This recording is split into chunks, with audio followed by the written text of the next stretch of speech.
Diassé.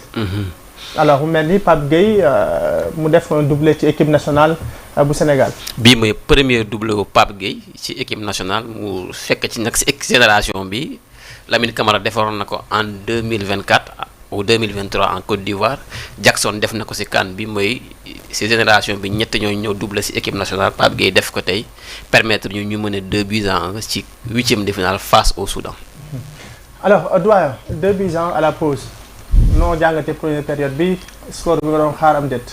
Bon, on ne peut pas espérer mieux, hein, parce que c'est vrai qu'on a eu une entame très difficile qui a été un peu surprenante dans la mesure où yaakaaruñu woon ni équipe bi dina ñëw attaquer mais ñun c'est nous qui avons laissé jouer l'adversaire aussi parce que quand tu laisses jouer l'adversaire aussi daf lay ñeme et je pense que ils ont eu pratiquement sur un coup de patte ñu am ci benn bi boo xam ni on aurait pu l'éviter parce que erreur d'abord de concentration de la défense mais aussi erreur de marquage et je pense que heureusement qu'il y a eu du répondant ils ont réagi très très très vite pour revenir au score maintenant il faudrait que ñu xam ne aussi que suñu équipe nationale bi aussi tey on sent pas vraiment qu'il y ait un rythme parce que on a l'impression que ce sont des vétérans qui jouent parce que même pressing bi war a am parce que le pressing il est souvent collectif mais souvent da ngay gis pressing boo xam ne individualité la donc je pense que deuxième mi-temps bi peut-être Pape Thiaw va apporter les collectifs mais aussi il faudrait pas ñu négliger cette équipe-là parce que ñoom souvent dañuy procéder par des contres maintenant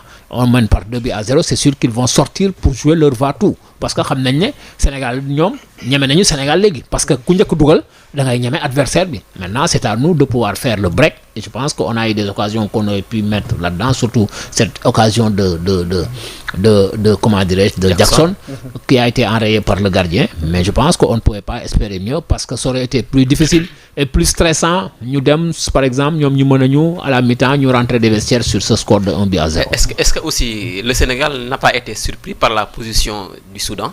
Non, absolument, c'est ce qui a été parce qu'on les a laissés jouer parce que en début de match su fekkee ne da ngay bàyyi adversaire bi mu jouer attaqué la mais attends yow yaa war a mën a def loo xam ne yow attaque adversaire bi du la attaqué mais su fekkee ne yow par exemple la preuve on a vu la position de Gana aujourd'hui une position très très basse dafa ñëw ba tafu ci défense bi peut-être je ne sais pas si c'est pour pallier à l'absence de Kalidou ou quoi mais da ngay sentir ni Gana dafa wàcc de trop et je pense que loolu aussi il faudrait ñu yéegal au moins d'un cran pour au moins avancer mais je pense que xëy na Pape Thiaw dina apporter les collectifs et certainement aussi le coach Salam Lam va peut-être tirer les conclusions nécessaires de cette première période. Effectivement alors coach sa impression Sénégal def remontada nga jàngal lañ ci première période bi Sénégal def juste ak remontada bi aussi. Je pense que première période bi lu mënu woon mooy que déjà ñun li ñu doon wax. que ni Sénégal noonu la war a jëlee match bi bon xëy na ci làmmiñ rek lañ koy wax quoi mais jëfewuñ ko ci terrain bi de telle sorte que aujourd'hui volonté bi boo dee sentir première mi-temps bi Soudan moom moo ñu ëppoon volonté pour dem dugal yi wala pour am ascendant ci match bi loolu la match bi joxe moom la wone ñun defe naa suñu rentrée c'est une rentrée très timide donc jëluñu match bi à bras le corps d'entame donc soudanais yi aussi bon nit ñi dañu yaakaaroon ni personnellement je m'attendais à ce que Soudan toog xaar mais ñoom dañoo ñëw ils ont ouvert le match hein bon taxawuñu di xaar wala dara ils ont joué d'égal respect avec le Sénégal aujourd'hui soudanais yi ils sont à l'aise dans ce match-là Sénégal actuellement ñu ngi ronronné bon heureusement après le but le réussite d'entame de jeu vers la 3e minute bon Pape Gueye a mis 2 buts mais 2 buts yi nga xam ni le Sénégal reste d'être convaincant dans ce match-là donc c'est pas un match qu'on domine dox ci kaw adversaire bi mais c'est un match bi nga xam ni les Soudanais ba léegi jusqu'à présent am nañ seen chance je pense que comme à notre habitude on l'a dit wax nga Ndiassé wax na ko grand bi wax na ko sànq Mbaye Jacques ça veut dire que nous on entre très mal dans les matchs tey encore gën na ko wane est-ce que ça va continuer comme ça parce que face à des grands je pense que ni daanu daw ci gannaaw score bi lu yàgg donc en tout cas on ne sent pas ce jeu huilé le Sénégal n'est pas convaincant bon benn accélération la ñu am Sadio Mané monter le pressing mais but am donc on est un peu emprunté on n'est pas convaincant mais on est efficace parce qu'on a égalisé et marqué un deuxième but, ça tranquillise. Mais maintenant, on doit montrer un autre visage si on est favori aujourd'hui et si on est une équipe qui doit aller jusqu'au bout. Alors très très important donc Dia c'est tout à l'heure ñu ko wax bu ñu doon débuter li démission bi timidité bi nga xam ne Sénégal dañu koy gis buy dugg ci match bi tey ñu gis ko mais le pire sax mooy que ni dañoo encaissé. te dañoo encaissé bi à la 6e minute ñu encaissé bi d'habitude ça dañ doon yéex a dugg mais duñ doon encaissé. mais dafa am lu aussi lu feeñ ci ñaari match yu ñu mujjee joué contre le Bénin ak match bi tey mooy fluidité de jeu bi ñu doon am. Malgré dañ doon raté mais dañ doon téye bal bi du jouer duñ doon concéder beaucoup d'occasions mais contre le Bénin c'était pas le cas on a battu le Bénin 3-0 mais dans le jeu c'était pas ça aujourd'hui aussi dans le jeu c'est pas ça xaw ma nag qu'est-ce qui est à l'origine de loolu parce que Pape Thiaw moom quoi qu'on puisse dire li mu ñu tàmbaloon c'était du beau jeu téye bal bi jouer mais ñaari match yu mujj yi on gagne mais on joue pas bien te défensivement aussi on est très friable xaw ma nag quel est le problème mais c'est à régler avant ñuy am des adversaires plus huppés que le Bénin et le Soudan aujourd'hui. Est-ce qu'on peut même dire ça Soudan bi mooy premier. D'ailleurs le Soudan depuis le 25 mars. C'est la première fois mu inscrire but à une équipe. Parce que bii bi ko may victoire tax mu qualifié. meilleur troisième contre la Guinée équatoriale c'était un but contre son camp donc. ñu dugal tey Sénégal depuis le 25 mars 2025 ñu ngi soog a dugal équipe but. Alors très très très important alors doyen tout à l'heure coach mi ko wax par rapport ak Sadio Mané ndax gis nañu ni but bi pratiquement ci jeu individuel la ko defee tey ban impression ngay def ci Sadio Mané première période.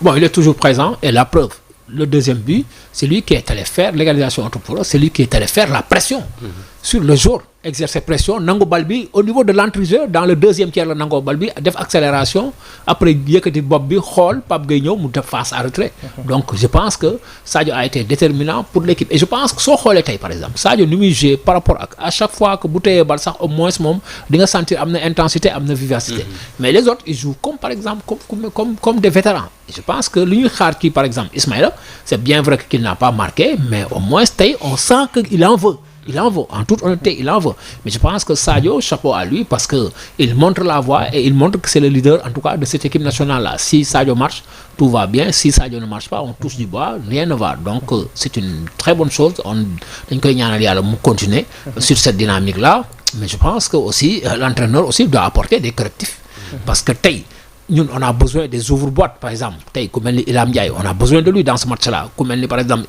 Ibrahima Mbaye on a besoin de ces garçons-là dans ces matchs-là parce que c'est des garçons qui peuvent beaucoup apporter dans la percussion dans la vivacité dans l'intensité parce que jusqu'à présent man je suis resté sur ma faim. Pourquoi? Parce que quand on voit cette équipe du Sénégal là nga xool ni muy jouer tu as l'impression que da ngay seetaan match vétéran ngay seetaan parce que jeu bi dafa yéex te ñee soo leen bettulee la preuve suñu deux bi yëpp dañ leen bett waaw boo leen bettulee doo dugal donc je pense que on a besoin au moins ñu indil ñu tey ma yokkal la ci sax parce que ñu boo seetloo avec Pape Thiaw lu mu ñu tàmmaloon ma début construit bi ñu doon dugal la plupart du temps day am 5 6 7 voire même am na bii boo xam ne dugaloon nañu ko contre la Mauritanie c'était 34 passes mais depuis contre le Bénin c'est des buts yoo xam ne soit dañuy def pressing récupérer balle bi ci kaw ou bien coup de pied arrêté alors qu'avec Pape Thiaw c'était un jeu fluide des décalages des centres en retrait mais depuis ces deux matchs là c'est disparu comme ça xaw ma nag quel est le problème est-ce que c'est pas dû aussi tamit ak adversaire peut-être bi ñu am aussi tamit parce que boo xoolee on avait dit que ni Bénin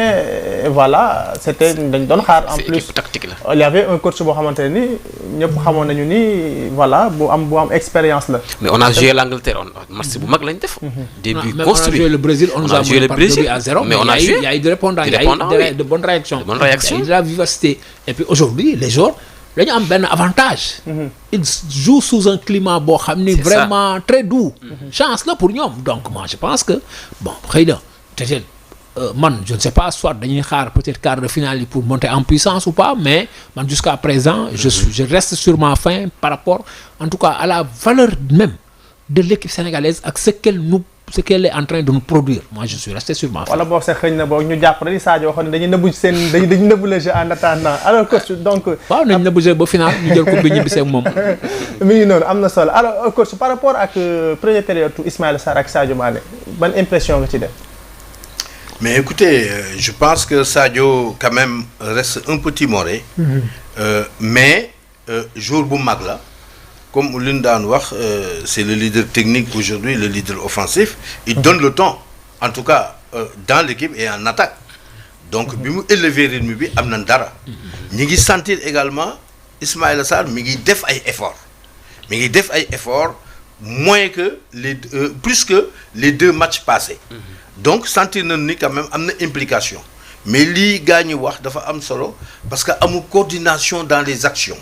Amul également osmose boobu ñu gisoon ci 2 premiers matchs yi. Peut-être c'est dû au fait que aussi il y a des changements. Aussi bien en défense qu'en attaque. Parce que Koulibaly et Iliman Ndiaye aussi c'est des pions très importants. Donc xëy na fluidité boobu moo manqué parce que vous avez vu en défense mais il y a de grosses hésitations au niveau de l'axe central. Ba pare Ablaye Seck aussi dañu ni bëri rek mu départ. Donc il faut que en des moments donnés Jacob aussi il est en train de prendre quelqu'un qui est très dangereux parce que ñoom xam na ni mën nu combiner ba egg mais comment ça s'appelle le buteur là de la première mi-temps des Soudanais. Mais lui il a une patte gauche très importante. Donc au moment des frappes il faut que Jacob di yéeg ci kaw. du l'importance sax ci but bi ñu jël est-ce que tamit jàppoon ni waroon na gën a mën a défendre ci mais est-ce que tactiquement aussi Sénégal du réajuster wu par exemple Jacobs mu bañ di monter trop puisque sinon c'est que le danger de l'équipe c'est sur ce côté-là Jacob di ko sóoraale bañ di trop monter. Est-ce non que... problème bi nekkul ci parce que Jacob n'est pas en retard. Jacob a le gars en face de lui. Mais au moment où muy armé dafa war a yéeg ci kawam. Parce que boo yéegul ci kawam le gars il est très technique. Avec sa patte gauche day def benn balle brossée. Mais donc day contourner dem laqatu ci seen likarne ba et ça gêne Mendy. Donc il faut au moment de la frappe les gens ils ferment la boîte. C'est-à-dire ils montent sur le gars pour gêner la frappe. Mais le gars il est amoon na ko fi encore une deuxième te dina ko tenter waat. Et il faut que marquage bi au niveau central bon mu xaw a taxaw. Et effectivement les sorties de balles on l'a évoqué en début. Moi je pensais que ça n'allait pas nous poser des problèmes mais nous avons de réels problèmes de sortie de balle en défense. Ça veut dire aujourd'hui on regrette chèrement notre capitaine Koulibaly. Alors par rapport ak retour Jackson bi aussi première période tamit noo gisee raté na mais joxe na une passe décisive bu ñu permettre dugal deuxième but. Oui Jackson ba léegi ci nañ ko xamee ci nañ ko doon yaakaaree. yow nga xamante ne sax sa préférence Habib. mais bien sûr ci nañ ko xamee ci nañ ko doon yaakaaree ci li tax ñu dugal ko fa. mais vraiment sentiruñ ko sentir boobu sentiruñu benn ascendance en supériorité. wala benn maîtrise tu vois. C'est Jackson toujours qui se cherche et ainsi de suite. Mais il faut dire aussi que l'adversaire a changé de façon de jouer. Soudan bi ñu gisoon ci phase de poule yi te Soudan dafa ñëw nekk à l'aise. Maintenant il y a aucun problème. Les Soudanais jouent sans complexe avec les Sénégalais. C'est pas parce que aussi ils n'ont rien à perdre. Ils n'ont rien à perdre, ils ont tout à gagner. C'est la raison pour laquelle en deuxième période il faut que Pape Thiaw amène au moins 2 changements. Pour que suñu jeu gën a équilibré. Et puis parce que je pense à Iliman Ndiaye je pense à Ibrahima Mbaye. Vous voyez bon pour que ñu sceller ce destin du match là très rapidement ñu tranquille parce que si Soudan tey égalisé parce que loolu dañ ko envisagé wul benn yoon. On pensait que ni dañu ñëw jaar ci kaw Soudanais yi. Mais aujourd'hui Soudan qui mène au score ñu daw dàqe. Mais Soudan peut aussi marquer parce que suñu défense tey c'est pas un modèle de stabilité. C'est vrai. Alors doyen tey est-ce que dañuy xaar Pape Thiaw reprendre li mu defoon contre Bénin deuxième période def des changements très rapidement soit voir Iliman Ndiaye ak Ibrahima Mbaye comme ni ko contre Bénin utiliser les ouvres comme ni ñu ko waxee. Ouais, moi je pense que il faudrait pas qu'on se précipite. C'est vrai qu'on a été pris de court par ce but marqué contre. Sauf que contre le Bénin aussi, c'était conditionné par des blessures. Wow. Mais je pense qu'aujourd'hui, par exemple, normalement, logique pour logique, moi j'aurais souhaité au moins que nous ayons un avant-centre. Parce que il y a beaucoup de balles qui rôdent autour de. Mais malheureusement, on ne sent pas la présence de Jackson.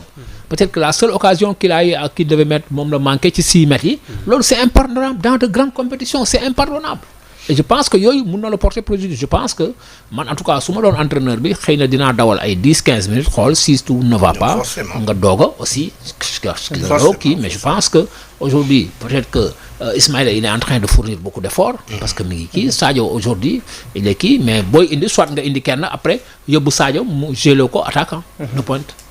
Alors 30 secondes rek coach en tant que coach Sénégal premier mi-temps bi tey boo doon aborder seconde période boo koy aborder pour Sénégal mun a teel a dugg ci match bi. Mais je pense que dina am réglage entre les joueurs mais dina am réglage également de l'entraîneur au niveau des dispositifs globaux. Bon maintenant cette équipe là dañ ko war a c'est-à-dire dañoo war a téye bal bi déjà assurer suñu possession. jéem a retrouver ñun suñuy identité remarquable. c'est-à-dire travailler ci benn côté rétropasse génne kenn benn latéral wala des trucs comme ça fluidité de jeu. Aujourd'hui tey loolu la ñu gisul.